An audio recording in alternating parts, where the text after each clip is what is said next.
Salut les dormeurs. Eh bien écoutez, ça y est, préparez vos sacs de sable. Repositionnez la cave. Ben Laden vient de déclarer la guerre à la France. Et oui, notre cher Oussama, qui se manifeste toujours, non pas par des vidéos, et c'est embêtant parce qu'on aimerait le voir quand même, on aimerait voir la gueule qu'il a aujourd'hui.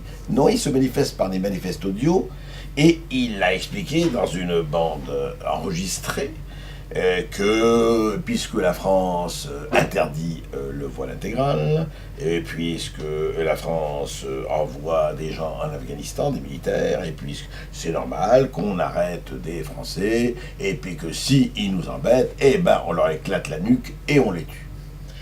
Alors ça va être intéressant de ce qui se passe, parce que Hervé Morin ce matin a annoncé le retrait de troupes françaises en Afghanistan en 2011, mais il dit que ce n'est absolument pas lié à l'avertissement de Ben Laden.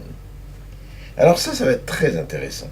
Est-ce que nous allons nous coucher et laisser les femmes afghanes se faire gentiment et tranquillement lapider, assassiner et massacrer, et ainsi que les hommes afghans, par ces chers talibans, grands civilisateurs devant l'éternel?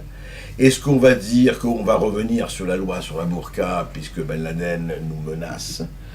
Ça va être très très intéressant, parce que tous les jours, on a effectivement des gens qui disent on ne va pas se laisser faire, et puis il y a des gens, ce que j'appelle les fabricants d'excuses, qui disent oui mais attendez, c'est pas le moment, on risque des attentats, alors retirons-nous de partout, retirons-nous, c'est magnifique, hein. Ce n'est plus le coitus interruptus, c'est l'absence totale de toute pénétration.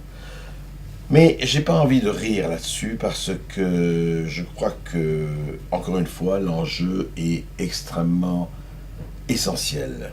Où on laisse la barbarie s'installer, et on sait très bien que la barbarie n'a jamais de limite, où on pose des frontières. Le message de Ben Laden est là pour nous rappeler que le fascisme, quel qu'il soit, n'a jamais de limite, et il stable, et il grandit, et il opère sur la faiblesse des démocraties. Alors, est-ce que nous allons être, comme d'habitude, des collabos, ou nous allons être, comme était un De Gaulle et beaucoup d'autres, un Churchill et d'autres, des résistants? Eh bien, je vous assure, le choix, il est devant nous. Alors, les dormeurs, bougez.